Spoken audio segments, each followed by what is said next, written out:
Okay, so have you guys realized that there is like a new trend going around that weird food or like the name sounds weird and you guys have tried it and it actually tastes pretty good? And there's like a trend going around that where you would actually go to the place and try the new food because it looks good. And today I'll be showing you how to make a simple snack called puppy chow. And yes, the name sounds kind of gross and it sounds like dog food, but it's actually delicious and it's really easy to make. And I've grown up with this snack when I used to live in Nebraska. And this snack is actually very popular in the Midwest, the states of Minnesota, Nebraska, Iowa, Wisconsin, and South Dakota.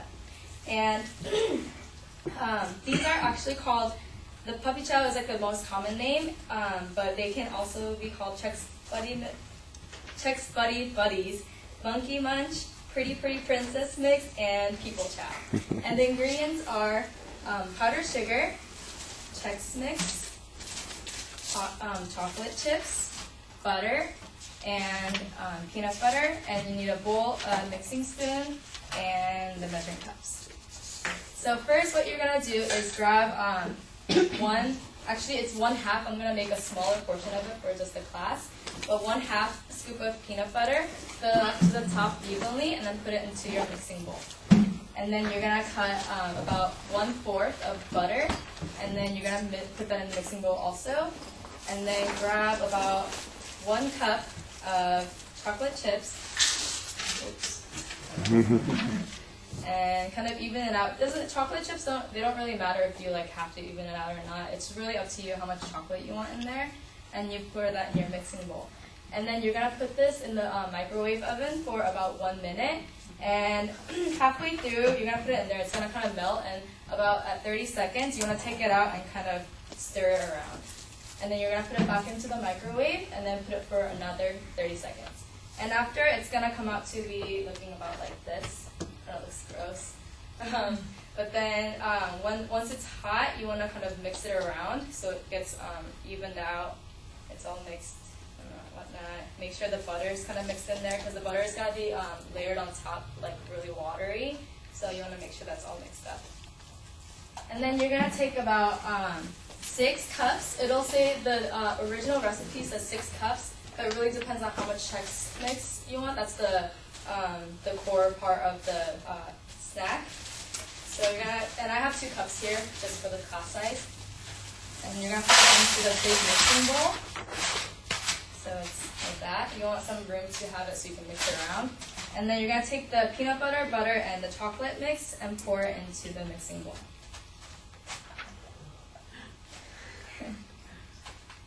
And then it smells really good.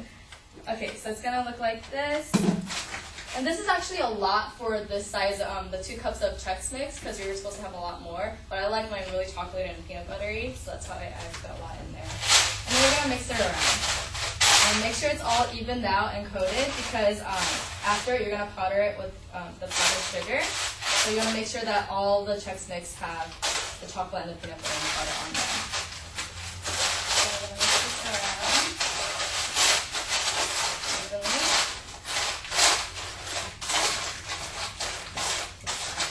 It doesn't take too long to mix it around because it should be really like soft and not yet hardened, but you want to do that immediately because you don't want the chocolate to sit and then harden, and then you have to like reheat it up, and that's not really good technique to make this snack. So as you can see, it's all really like coated and evened out. After that, you're gonna take about 2. It says 3 cups, so if you have 9 cups or 6 cups of Chex Mix, you're going to take 3 cups of powdered sugar. Actually, I have 2 cups in here, just for the smaller size. And you can put it in the bag first, or you can also put the Chex Mix in a big baggie first, and then put the powdered sugar after. And actually, since I have it here, I'm going to put this in there.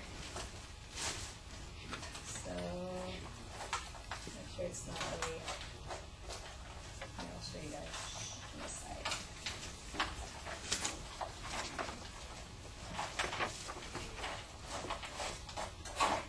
So that's all in there and evened out. And you want to make sure it's closed completely. And you want to leave some air in there because you're going to be shaking this around. So you want some space so you can shake it around. And then you're shaking. And while you're shaking with the powdered sugar, the chocolate will eventually harden up a little bit with the mix of powdered sugar in there. So,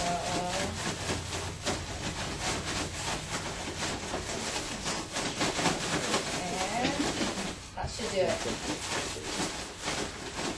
And pretty much that's it. And then after this, if you want the chocolate to be more hardened up and more crunchy, then you can leave it in the fridge for maybe like 10-15 minutes, and it should be all the way hardened up. And let me put it in here so you guys can see what it looks like.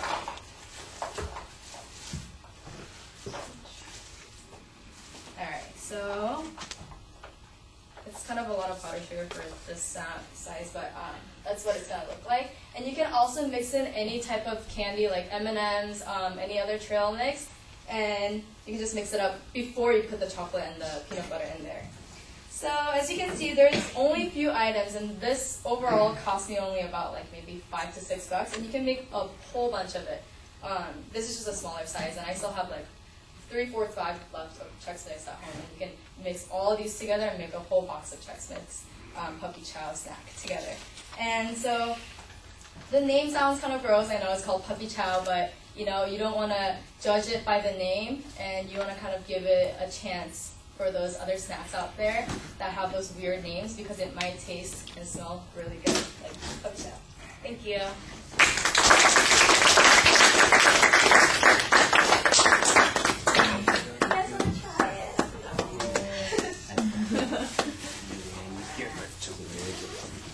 No. I tried to set it up. Michelle's so good.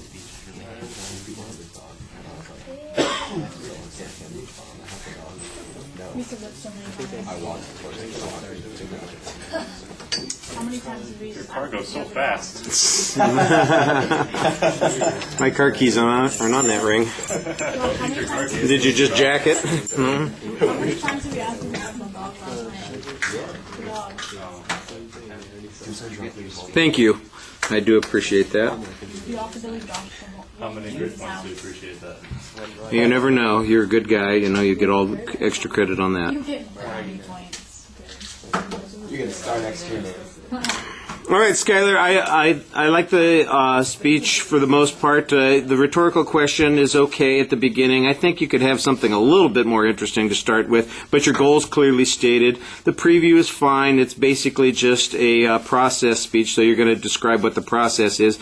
Sometimes I felt like you're so focused on the process that you forget that you're giving a speech, and so you need to have a couple more stories or anecdotes or some other directions that you could fill in with. Because when you're handling the materials, it sometimes has this period of time where you're trying to do something.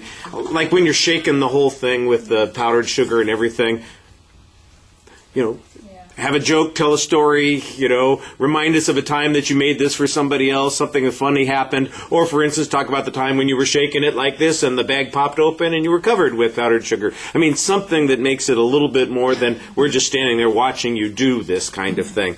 You usually handle the material pretty effectively. It looks like you planned it well ahead of time. Your voice projects well. There aren't any obvious problems in the way you're presenting. Your eye contact does break occasionally because you have to look down frequently to do the activity that you're working on. No obvious problems when it comes to anxiety issues. And like I said, I thought everything was pretty well planned and developed ahead of time. All right, thank you.